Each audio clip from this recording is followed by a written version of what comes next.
بسم اللہ الرحمن الرحیم۔ میری نند کے پاس میرا ایک ایسا راز تھا کہ وہ ہمیشہ مجھ سے اپنے پاؤں کی مالش کرواتی۔ آج بھی وہ اپنے پاؤں پر مجھ سے روکنی تیل لگوا رہی تھی۔ میں بہت مشکل سے اس کے موٹے موٹے پاؤں پر مالش کر رہی تھی۔ میں بچپن سے ہی کمزور اور دبلی پتلی تھی، میرے ہاتھ بھی بہت پتلے تھے۔ اس کے باوجود میری نند مجھ سے زور زور سے مالش کرنے کا کہتی، اور گھنٹوں اس کے پاؤں کی مالش کرنے کے بعد میرے اپنے ہاتھ شدید درد ہو جاتے۔ آج بھی میں اپنی نند کے پاؤں کی مالش کر رہی تھی جب میری نند نے میرے ہاتھ پر اپنا پاؤں مارا اور کہا، تیز دبا، کیا تیرے ہاتھوں میں جان نہیں ہے؟ میں جلدی جلدی تیز تیز دبانے لگی۔ میری آنکھیں ذلت اور اہانت کے احساس تلے بھیگنے لگی تھی، لیکن میں نے اپنے آنسو آنکھوں میں روک لیا کیونکہ میری نند کو میرا رونا بھی نہیں پسند تھا۔ 1 گھنٹہ اس کی مالش کرنے کے بعد میں اپنے کمرے میں آئی اور دروازہ بند کیے دروازے کے پاس بیٹھ کر زاروں قطار رونے لگی۔ پورے کمرے میں اندھیرا تھا، بالکل ویسا ہی جیسا میری زندگی میں چھا گیا تھا۔ میں گھٹنوں پر سر ٹکا کر رونے لگی۔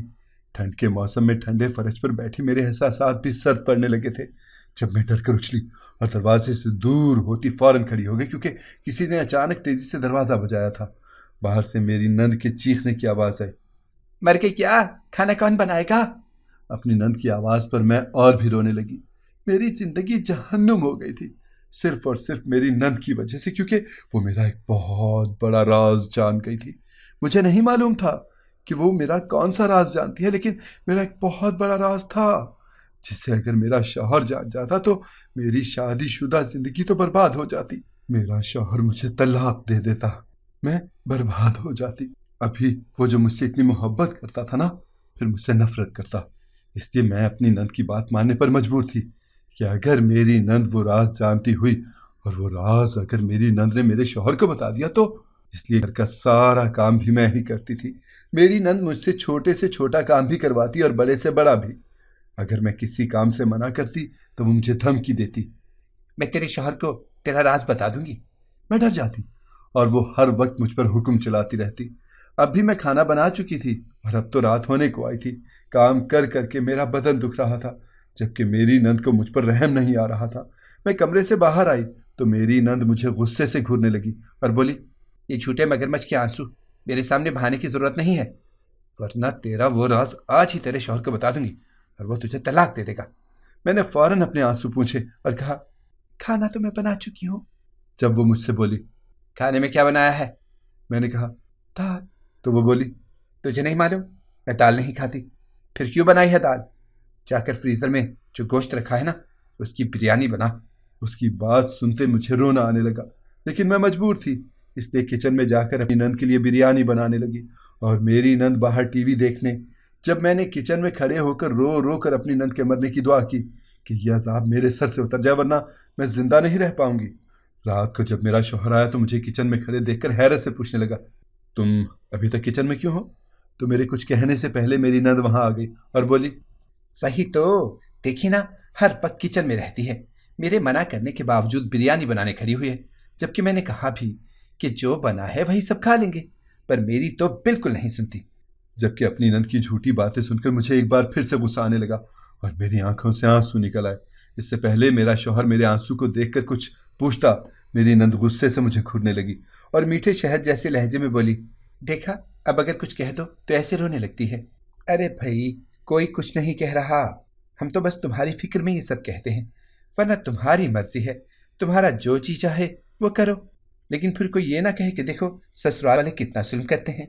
میری نند کے کہنے پر میرا شوہر اور بھڑک گیا اور بولا، تم یہ سب کچھ جان بوجھ کر کرتی ہو تاکہ سب کی ہمدردیاں بٹور سکو، اور یہ کہتے ساتھ ہی کمرے میں چلا گیا جبکہ میری نند مجھے استہزائیہ نظروں سے دیکھتی باہر چلی گئی۔ کھانے کے بعد میرے شوہر نے مجھے کمرے میں بلایا، لیکن میں جیسے ہی کمرے میں جانے لگی میری نند نے مجھے اپنے پاس بلا لیا اور کہا، آدھے گھنٹے سے پہلے تم اپنے کمرے میں نہیں جاؤ گی۔ میں نے کہا، میرے شوہر بلا رہے ہیں۔ پر وہ بولی، اگر تم آدھے گھنٹے سے پہلے کمرے میں گئی تو میں بھی تمہارے ساتھ ہی جاؤں گی اور بھائی کو تمہارا راز بتا دوں گی، پھر وہ تمہیں خود گھر سے نکال باہر کریں گی۔ میں ڈر کر وہیں بیٹھ گئی اور اپنی نند کے کہنے پر اس کا سر دبانے لگی۔ آدھے گھنٹے کا بول کر میری نند نے مجھے پورا 1 گھنٹہ اپنے پاس رکھا، اور جب میں واپس کمرے میں گئی تو میرا شوہر مجھ سے ناراض ہو کر سو چکا تھا، اور پھر یہ روز ہی ہونے لگا۔ روز رات کو میری نند مجھے اپنے کمرے میں روک لیتی یا دوسرے کام کرواتی۔ جب میرا شوہر مجھے بلاتا تو خاص کر کمرے میں نہ جانے دیتی اور بظاہر میرے شوہر کے سامنے میری ہمدرد بن جاتی۔ میں بہت پریشان ہو چکی تھی کیونکہ میرا شوہر اب مجھ سے ویسے ہی بدظن ہونے لگا تھا۔ میرے شوہر نے مجھ سے بات کرنا بھی چھوڑ دی تھی۔ اب میں اپنی نند سے عاجز آ چکی تھی۔ میرے پاس اگر کوئی سہارا ہوتا تو میں پہلی فرصت میں اپنی نند کو منہ توڑ جواب دیتی، لیکن میں بے بس تھی۔ پر اب تو برداشت کی حد بھی ختم ہو چکی تھی۔ اگر میری نند مجھ پر یوں ہی مسلط رہتی تو میں تو گھٹ گھٹ کر مر ہی جاتی۔ اس لیے میں نے فیصلہ کیا کہ میں خود بھی اپنی نند کا کوئی راز تلاش کروں گی یا کچھ نہ کچھ کر کے اپنی نند کو راستے سے ہٹا دوں گی، اور میں نے اس پر عمل کرنا شروع کر دیا۔ میں چھپ کر اپنی نند کے کمرے کی تلاشی لیتی، اپنی نند پر نظر رکھتی، لیکن کچھ ہاتھ نہ آیا۔ لیکن جب میں باہر سودا لینے جاتی تو ہماری پڑوسن بھی دکان پر ساتھ ہوتی۔ وہ بھی صبح ہی سبزی لینے جاتی تھی۔ اس سے میری اچھی بات چیت ہو گئی تھی اور ہم دوست بن گئے تھے۔ جب ایک دن اس نے مجھے اپنے گھر چلنے کی دعوت دی، پہلے تو میں نے انکار کر دیا، لیکن پھر یہ سوچ کر چلی گئی کہ میری نند تو دوپہر کو اٹھتی ہے۔ میں جب اس کے گھر گئی تو اس نے مجھ سے میری پریشانی کی وجہ پوچھی تو میں چونک گئی، کیونکہ میں نے تو اسے کچھ بتایا ہی نہیں تھا۔ میں نے اسے منع کیا، نہیں مجھے کوئی پریشانی نہیں ہے۔ تب وہ مجھ سے بولی، ارے تمہارے چہرے سے تمہاری پریشانی پتہ چل رہی ہے۔ اگر تم مجھے دوست سمجھتی ہو تو مجھے بتاؤ، کیا پتہ میں تمہاری کچھ مدد کر سکوں۔ اس کی بات پر میں نے کچھ دیر سوچنے کے بعد اسے سب بتا دیا کہ میں اپنی نند کی وجہ سے بہت پریشان ہوں۔ میری پوری بات سننے کے بعد وہ ہنسنے لگی۔ میں نے حیرت سے اس کے ہنسنے کی وجہ پوچھی تو وہ بولی، تم تو بڑی ناسمجھ ہو، اگر عقل ہوتی نا تو اب تک بہت اچھی زندگی گزار رہی ہوتی۔ میں نے پوچھا، وہ کیسے؟ تو وہ مجھے اپنی نند کا بتانے لگی کہ اس کی نند بھی ایسی ہی تھی، اس کا جینا حرام کر دیا تھا، اس لیے اس نے ایک سانپ اس کے کمرے میں چھوڑ دیا۔ اس سانپ کے ڈسنے سے میری نند کی موت ہو گئی اور کسی کو پتہ بھی نہیں چلا کہ میں نے اسے مارا ہے۔ اس کی باتوں سے میں خوف زدہ ہو گئی اور فوراً منع کر دیا، نہیں نہیں، میں کسی کا قتل نہیں کر سکتی۔ میری پڑوسن نے کندھے اچکا دیے اور بولی، جیسے تمہاری مرضی، اگر ساری زندگی ایسے ہی گھٹ گھٹ کر رہنا چاہتی ہو تو شوق سے رہو۔ میں گھر واپس آ گئی اور ساری باتیں ذہن سے نکال دیں کہ میں ایسا نہیں کر سکتی، لیکن پھر میری نند کے وہی ظلم و ستم شروع ہو چکے تھے۔ بہت سوچنے سمجھنے کے بعد میں اب یہ فیصلہ کر چکی تھی کہ میں بھی ویسا ہی کروں گی جیسا میری پڑوسن نے کیا، ورنہ مجھے ساری زندگی ایسے ہی غلامی کرنی پڑے گی۔ میں مدد کے لیے اگلے دن اسی پڑوسن کے گھر گئی تو میرا فیصلہ سننے کے بعد وہ مسکرائی اور بولی، بہت اچھا فیصلہ کیا ہے تم نے۔ اور پھر اس نے مجھ سے وعدہ کیا، میں کل صبح تک تمہارے لیے زہریلے سانپ کا انتظام کر دوں گی۔ اگلے دن صبح اس نے مجھے ایک ڈبے میں واقعی سیاہ رنگ کا سانپ لا کر دیا اور بولی، یہ اتنا زہریلا ہے کہ تمہاری نند بچ نہیں سکے گی۔ میں نے وہ سانپ اپنی نند کے کمرے میں چھوڑ دیا اور دروازہ بند کر کے خود چادر اوڑھ کر اپنی پڑوسن کے ساتھ گھر سے باہر سبزی لینے چلی گئی تاکہ کسی کو شک نہ ہو۔ جب میں واپس گھر آئی تو 3 گھنٹے گزر چکے تھے۔ میرا دل بہت ڈر ہی رہا تھا۔ میں نے ہلکا سا دروازہ کھول کر دیکھا تو میری نند فرش پر گری تھی۔ اس کے منہ سے جھاگ نکل رہا تھا اور اس کا وجود ساکت پڑا تھا۔ میں نے کمرے میں دیکھا تو وہ سانپ کھڑکی سے نکل رہا تھا۔